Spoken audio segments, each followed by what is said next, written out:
Muy buenas tardes, noches. Pues bien, continuando con esta parte inicial del tema 3 que hemos titulado ¿Qué quiere Dios?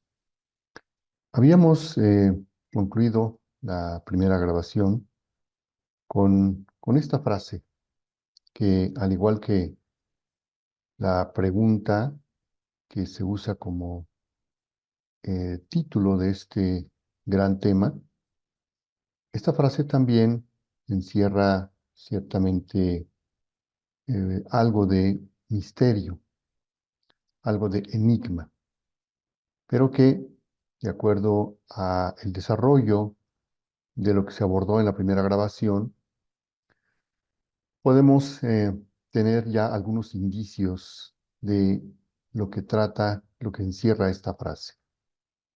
Pues habíamos comentado que Dios, siendo un ser único, por decirlo de alguna manera, único en su especie, eso no le, digamos, ocasiona, no le genera algo muy agradable que digamos.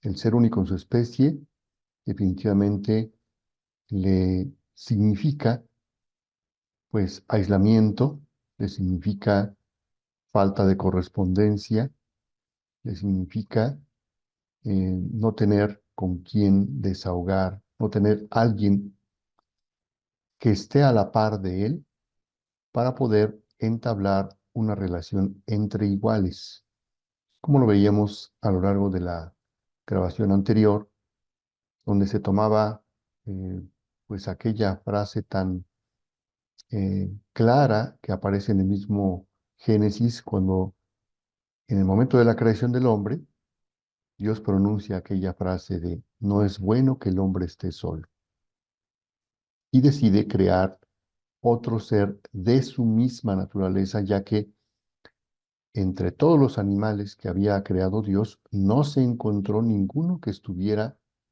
a su altura, que estuviera a su nivel, que fuera de su misma naturaleza. Y poníamos esta analogía de nosotros como personas que en ocasiones entablamos cierta interacción, aparente relación de afecto, no puede ser un afecto real, no puede hablarse de amor real, cariño real, entre una persona humana y una mascota. Se dará una interacción de dependencia, quizás de cierta, eh, digamos, cierto afecto, pero jamás el humano va a obtener lo que espera de una mascota y viceversa. Una mascota jamás podrá obtener lo que desea interactuando con un humano que no es de su naturaleza, es su misma naturaleza. Y en esas mismas condiciones se encuentra Dios. Por eso es que concluimos la primera parte con esta frase, que Dios está trabajando para crear otro Dios increado. Y decíamos que esta frase, de entrada, leyéndola de primera intención, parece una contradicción, porque decimos, Dios trabaja en crear, cualquier cosa que Dios crea, en automático decimos que es criatura, pero Dios es un ser increado. Sin embargo, al decir que quiere crear otro Dios increado, pareciera, vuelvo a insistir, una contradicción. Pero tiene que ser por medio de esta operación de creación, porque sabemos que al interior de la Trinidad ocurre unas operaciones que las definimos cuando revisamos el tema de la Santísima Trinidad, que se definen como operaciones inmanentes o también llamadas procesiones inmanentes, y que son básicamente la generación y la procesión. Pero al interior de la Trinidad no se habla de creación.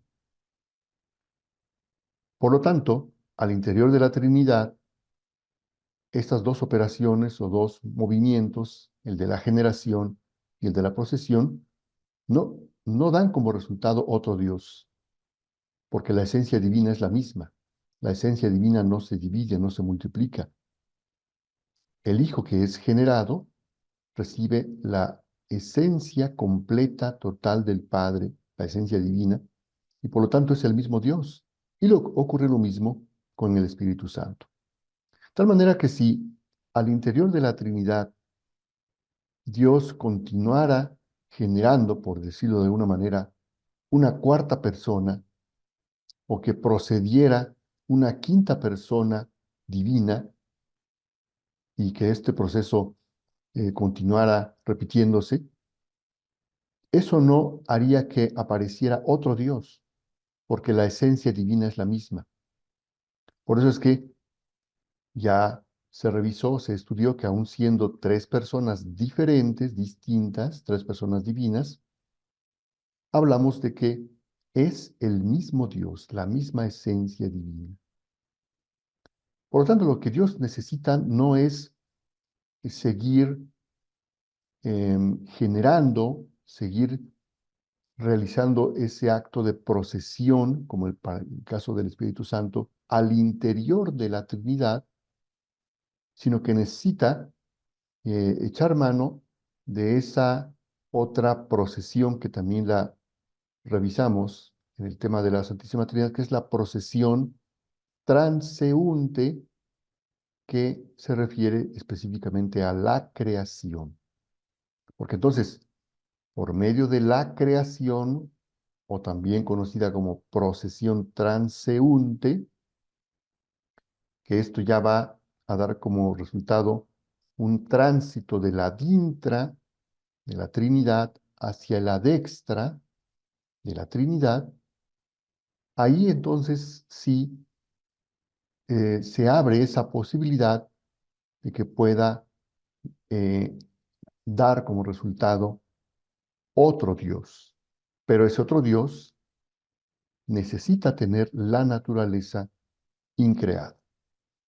Entonces, con este preámbulo que era necesario para unir el final del tema anterior, de la grabación anterior, con lo que ahora revisaremos, vamos a entrar de lleno a revisar la continuación de los temas que nos van a permitir saber cómo es que Dios está trabajando para crear otro Dios increado.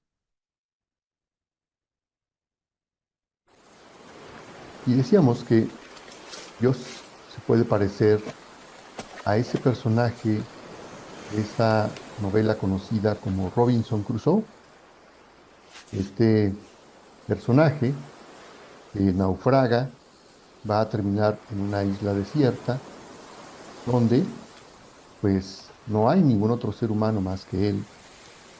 Por lo tanto, pues definitivamente que va a experimentar una gran soledad, un gran aislamiento, y eso definitivamente no le va a provocar ningún bienestar, ningún tipo de felicidad.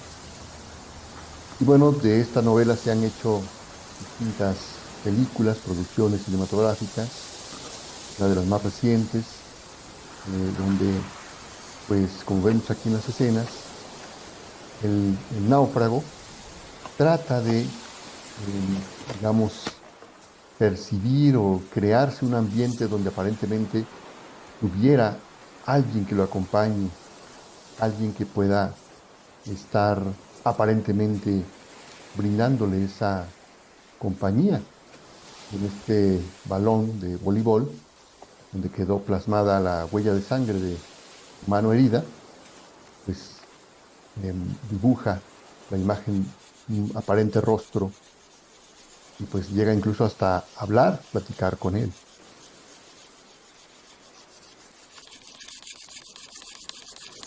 ¿No traes un fósforo? ¿Por casualidad?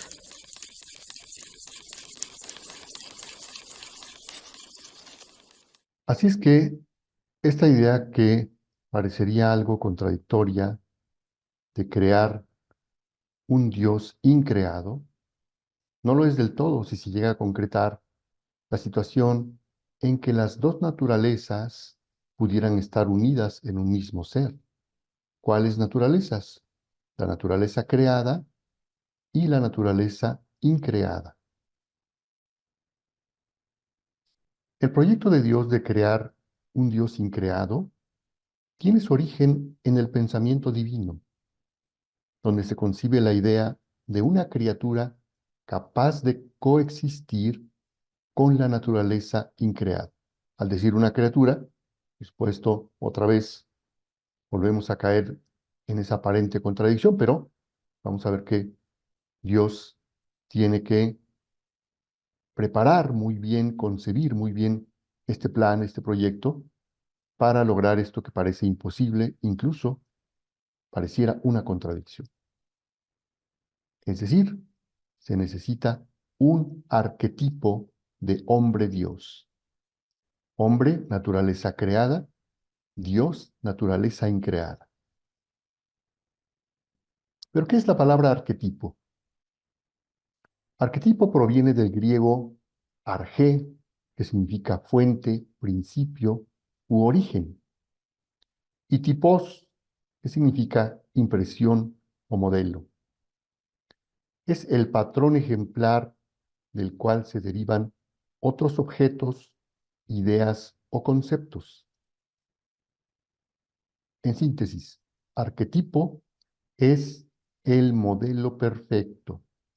Podríamos decir que es como el original, del cual se pueden obtener copias fieles a ese original. En la filosofía de Platón, las ideas son arquetipos de las cosas y realidades autónomas, es decir, así es como lo concebía Platón. Él hablaba de un mundo de ideas donde estaba, por así decirlo, el original de todo lo que él veía en la realidad, en el mundo real, en el ambiente natural que le rodeaba, las cosas, los objetos. Él afirmaba que todo ello tenía su original, entre comillas, en ese mundo de ideas, y a eso es a lo que llamaba arquetipos de las cosas. Por lo tanto, decía Platón, la esencia divina es el arquetipo y la norma originaria de todas las criaturas. Platón comprende que si existen cosas más o menos perfectas, más o menos bellas y buenas, más o menos dignas de amor, si existen cosas en las que la bondad se encuentra mezclada y que participan de la bondad, necesariamente debe haber un ser en quien la bondad, la belleza y la perfección estén en estado puro, y que es la razón de la belleza y de la bondad de todos los seres, por decir así, el origen de todo lo que vemos en las cosas creadas.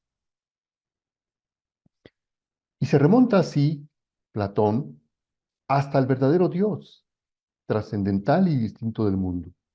Recordar que Platón jamás conoció a Jesucristo, jamás conoció el mundo hebreo, las escrituras, vivió muchos siglos antes de que nuestro Señor Jesucristo estuviera en la tierra, y sin embargo, haciendo uso exclusivamente de la razón, del pensamiento, de la meditación, llegó así hasta el verdadero Dios, que se lo representa como la bondad misma, en mayúsculas, el bien absoluto, el bien en persona, si así puede decirse. Platón concluye que en un mundo suprasensible existe una multitud de modelos inmateriales o arquetipos inmutables y eternos, y que son el objeto comprendido por la inteligencia, facultad de la verdad, y esas ideas constituyen la realidad. Aquí, por supuesto, que tuvo algunos detractores, posteriormente otros filósofos vinieron a rebatir sus ideas porque argumentaban, bueno, pero entonces, si la realidad está en ese mundo suprasensible de las ideas, donde están los arquetipos, el original de todo lo que existe, Otros filósofos decían, bueno, entonces lo que vemos, lo que tocamos, ¿qué cosa es? ¿Es ficción o es fantasía? En fin, se generó con los siglos un debate en torno a esta filosofía de Platón, pero finalmente vamos a ver cómo Santo Tomás también va a retomar algunas de las ideas de Platón para hablar en este mismo sentido. Va a decir Santo Tomás, es necesario que haya ideas en la mente divina, pues idea, palabra griega, en latín se dice forma. De ahí que por las ideas se entiendan las formas de otras cosas existentes fuera de estas mismas cosas. Como el mundo no existe por casualidad, sino que ha sido hecho por Dios por conocimiento, es necesario que en la mente divina esté la forma a cuya semejanza se hizo el mundo. Y en esto consiste la idea. Es decir, vemos cómo Santo Tomás, de alguna manera, está ratificando la filosofía de Platón en cuanto a estos arquetipos, ideas o modelos perfectos, como mencionábamos también, en una especie de los originales de todo lo que existe, se encuentra en la mente divina. Y continúa Santo Tomás. El doble carácter de las ideas establecido por Platón, esto es, como principio de conocimiento y generación de las cosas, hay que situarlo en la mente divina. Vemos cómo perfectamente Santo Tomás coincide con la filosofía de Platón. En cuanto a principio efectivo, puede ser llamado ejemplar y pertenece al conocimiento práctico. En cuanto a principio cognoscitivo, propiamente se llama razón y también puede pertenecer al conocimiento especulativo. En cuanto a ejemplar, está relacionado con todo lo que Dios hace en cualquier tiempo. Es decir, el original está como un ejemplar, como un modelo, como un original en la mente divina. Y por eso es que Dios puede ponerlo en el tiempo cuando Él quiera. En cuanto a principio cognoscitivo, está relacionado con todo lo conocido por Dios, incluso aunque nunca fuera hecho. Y entonces, eh, tratando de unir todas estas ideas que hasta ahorita hemos revisado, ese gran teólogo que ya en temas anteriores habíamos revisado, teólogo alemán Michel Smaus, quien fuera profesor de Joseph Ratzinger, va a intentar reunir todo esto con una serie de reflexiones, diciendo, el plan de Dios, lo mismo que su esencia, es eterno, inmutable y simple. Cada una de las cosas concretas imita la esencia de Dios de un modo análogo y desde un determinado punto de vista. Eso ya lo habíamos revisado, más o menos, eh, no de forma exhaustiva, pero cuando vimos el tema del conocimiento natural de Dios y también cuando vimos el tema de los atributos de Dios, vimos cómo todo lo creado tiene algo de los atributos de Dios o refleja en cierta medida los atributos de Dios. Todas son, por tanto, pensamientos de Dios realizados concretamente y que aparecen en el mundo espacial temporal. Entonces aquí vuelve a coincidir este teólogo alemán con Platón y con Santo Tomás en que todo lo que vemos no es más que, como él mismo lo decía, una copia borrosa, pero el original de cada cosa, cada objeto, se encuentra en estado puro, por decirlo así, en la mente divina. El mundo, dice Michel Smaus, es la automanifestación finita de Dios. Dios manifiesta en las cosas su gloria, su hermosura y su poder. En cierto sentido, puede decirse que Dios expresa mediante las cosas su propia esencia, poniéndose ésta de manifiesto en ellas de un modo velado. Y ahora, para poder volver a la pregunta inicial, a la afirmación inicial un tanto enigmática, que fue el final de la grabación anterior y con el que arrancamos esta, de que Dios está creando, está trabajando en crear, en sacar una criatura que al mismo tiempo tenga la naturaleza increada, es decir, el arquetipo de hombre Dios. Vamos a ver que todo parte de la teología del apóstol Juan, que en su prólogo va a sentar las bases para que podamos ir profundizando en estas verdades. En el Evangelio mejor dicho, en el prólogo del Evangelio de Juan, aparece esta profundidad magnífica que ha dado lugar a muchos desarrollos teológicos.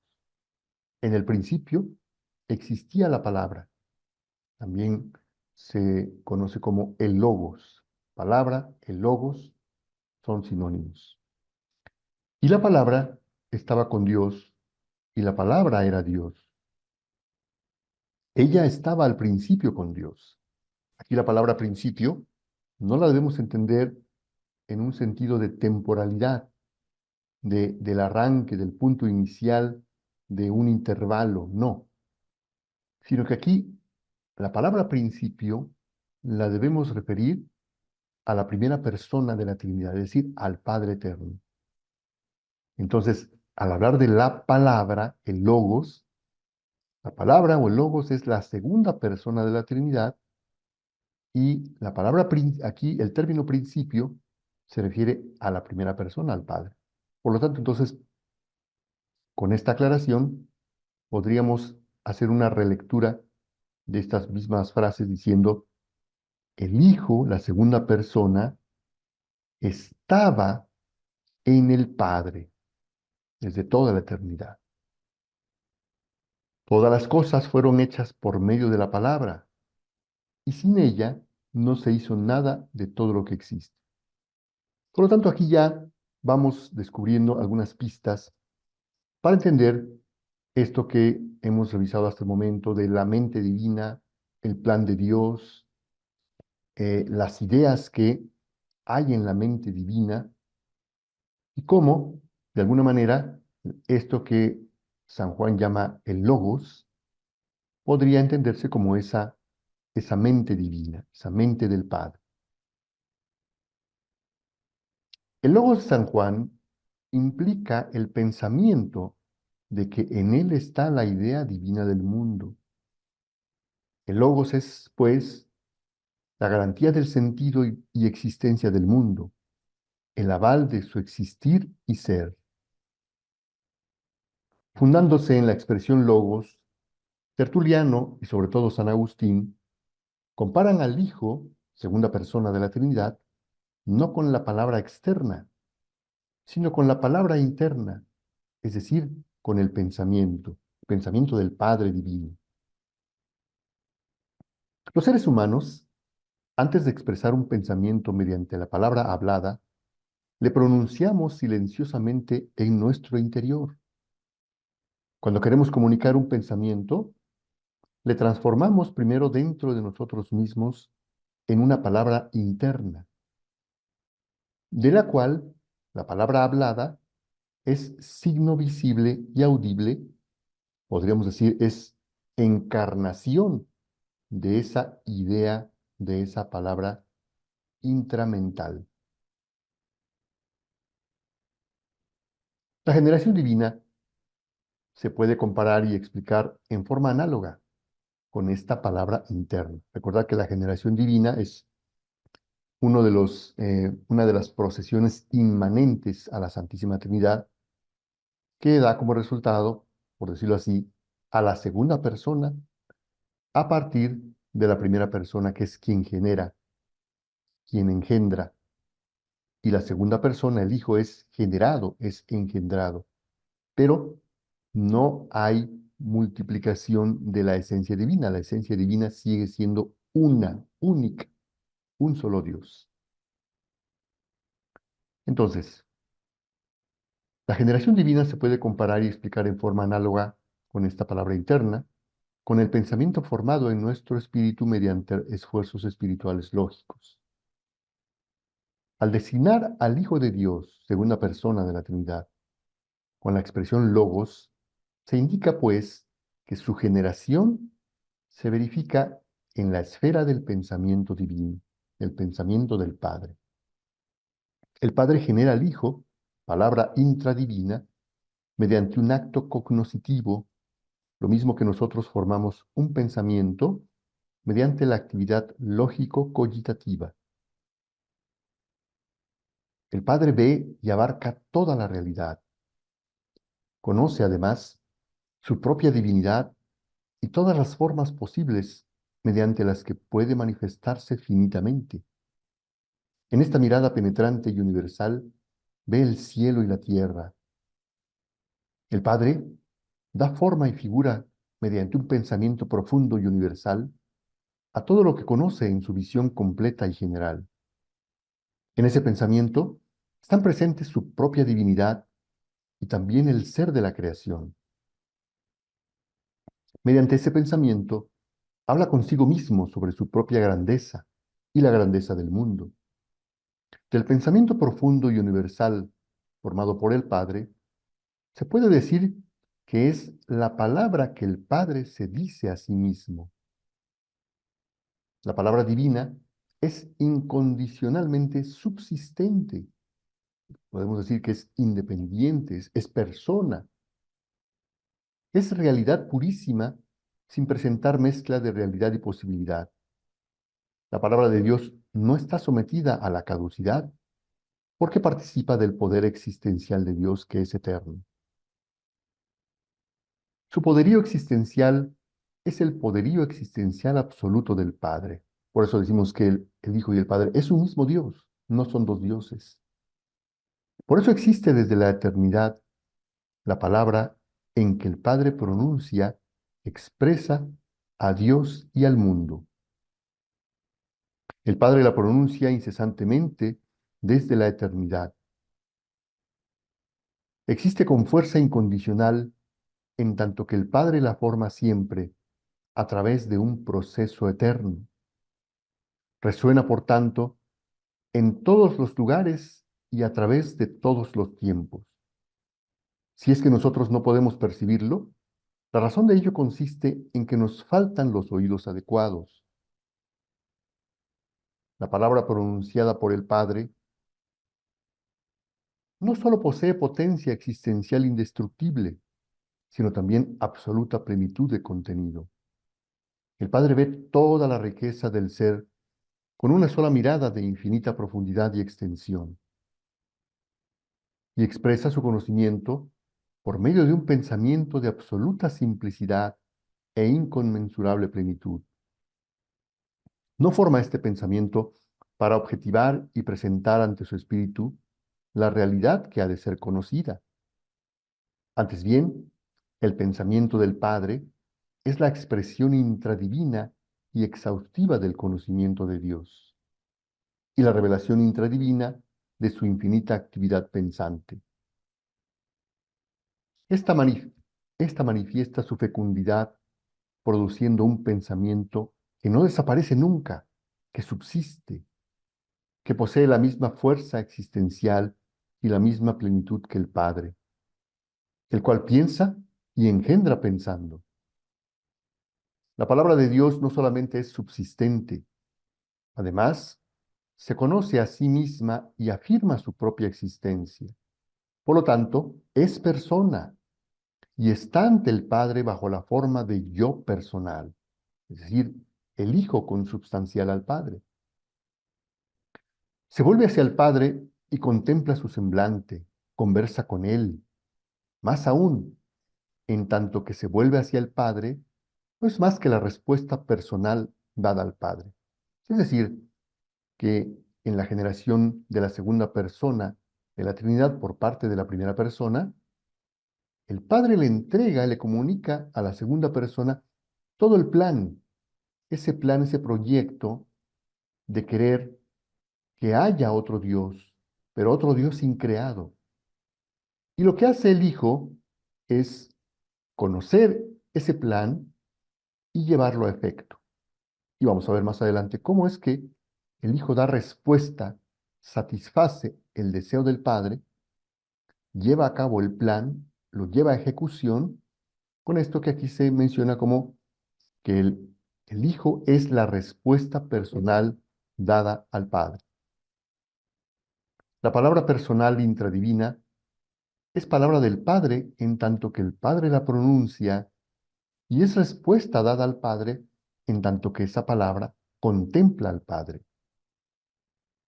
Hay pues en Dios multiplicidad personal porque tiene lugar en Él una conversación, porque en Él se da la comunidad de la conversación al Espíritu Santo, el cual es el lazo de su unidad. Ya veíamos cuando vimos el tema de la Santísima Trinidad, que el tercero, el Espíritu, no es más que el Padre y el Hijo juntos en ese dinamismo de fecundidad plena que hay entre ellos dos.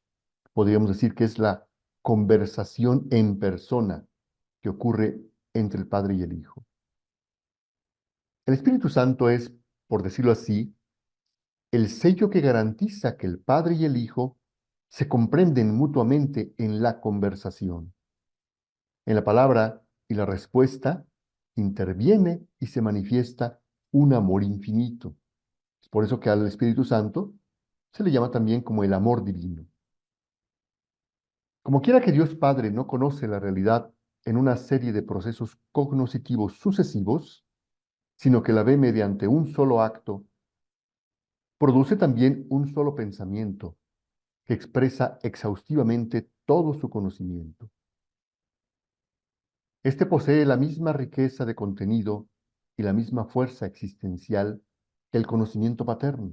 Por eso decimos que es un solo Dios.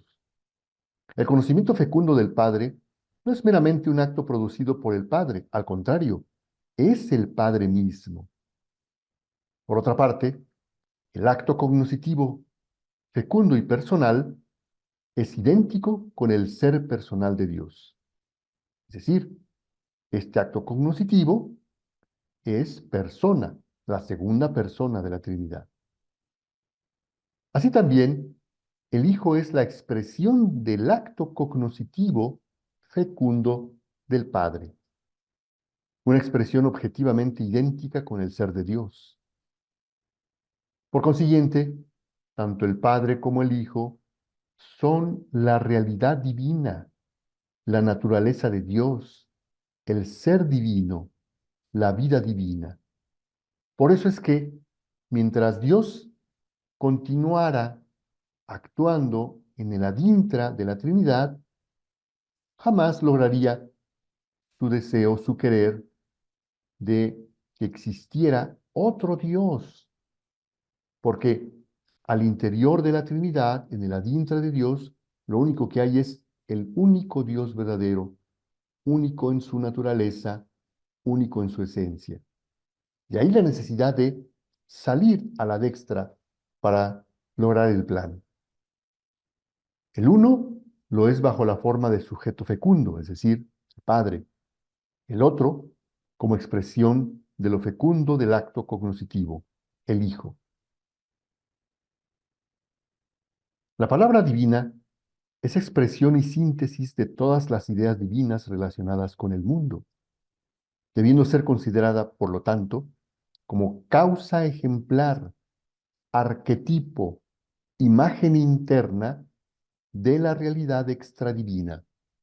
Lo que decíamos hace un momento, al principio.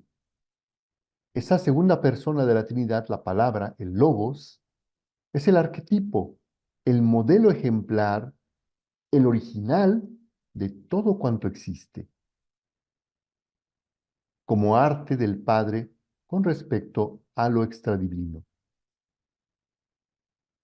Mediante su palabra, crea Dios el universo, en cuanto que tiene presente en la palabra la imagen y plan de las cosas que han de ser creadas. Más aún, pronunciando interiormente lo que quiere crear.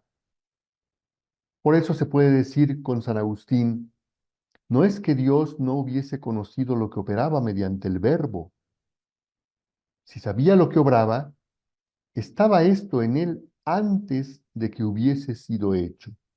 Es decir, desde toda la eternidad, ese plan ha estado ahí como una realidad.